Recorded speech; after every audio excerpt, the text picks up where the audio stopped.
როგორ შეიცვალა თქვენი ცხოვრება, თქვენი პირადი ცხოვრება მას შემდეგ, რაც შეჩერდა ევროინტეგრაციის პროცესი. აი კოპაკის ცნობილ განცხადებას გულისხმობ, გასული წლის 28 ნოემბერს, რაც გააკეთა, მან თქვა, რომ გადავადებულია 2028 წლამდე ევროკავშირთან მოლაპარაკების პროცესი.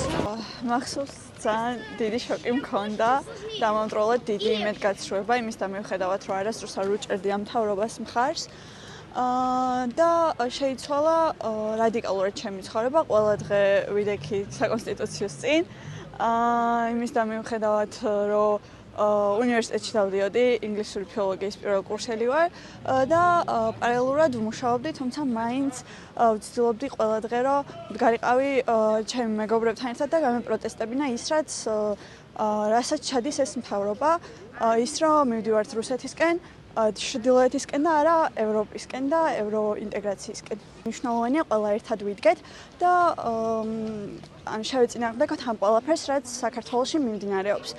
ვხედავთ თურქეთში, რაც მიმდინარეობს, ასევე სხვადასხვა ქვეყნებში და ვფიქრობ, რომ ყველაფერს აქვს აზრი. როგორც ვიცი, გადადგა სერბეთის მთავრობა, იმედია ჩვენ იგივე მოხდება.